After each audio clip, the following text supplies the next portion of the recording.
338,000 men, trapped on a beach. Everyone remembers the smaller vessels, the fishing boats and pleasure cruisers that crossed the English Channel to bring them home. The full truth is stranger than the myth, and if one key piece of the plan had failed, Britain's position would have been far worse. This is the story of what actually happened. More than 400,000 British and French troops are being pushed toward the English Channel. No room to maneuver, no clear escape route. The defensive pocket shrinks by the hour, supplies running low, German units closing from multiple directions. The army faces possible destruction or capture on a scale Britain has never seen. Then came the thing most people miss. The Mole, a narrow pier at the edge of Dunkirk harbor. Never designed for warships, never meant for an evacuation. But Royal Navy Captain William Tennant recognized what it could do. Destroyers could dock directly against it, loading troops dramatically faster than ferrying them off open sand. The Mole became the evacuation's most critical point, and without it, the numbers would have been far smaller. At the same moment, Hitler issued the halt order. His panzer divisions stopped. Germany had them surrounded. The most powerful armored force in Europe sat idle, while 400,000 men stood on a beach. 2 days of stillness. Historians still debate why. Terrain, Luftwaffe promises, political calculation.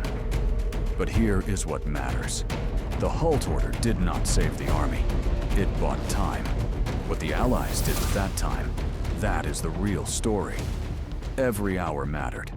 Every ship mattered. Every delay meant thousands more trapped on that beach. Operation Dynamo launched on May 26th. Vice Admiral Bertram Ramsay coordinated everything from a room carved into the chalk cliffs beneath Dover Castle, the Dynamo room that gave the operation its name. 3 routes across the channel: destroyers, ferries, minesweepers. And the smaller vessels came too. Fishing boats, river ferries, private cruisers. Their crews crossed a war zone in vessels never built for it. They mattered. They ferried men from the shallow beaches out to the larger warships anchored offshore. That contribution was real, and it was brave. But the bulk of the evacuation ran through naval vessels, loaded not from open beach, but from the Mole. Dunkirk was not saved by courage alone. It was saved by a system, built under fire in 9 days by professionals who had no margin for error. It was brutal. 6 destroyers were sunk. More than 200 vessels were lost. The RAF flew more than 3,000 sorties above the beaches, pilots dying in skies the men below could barely see.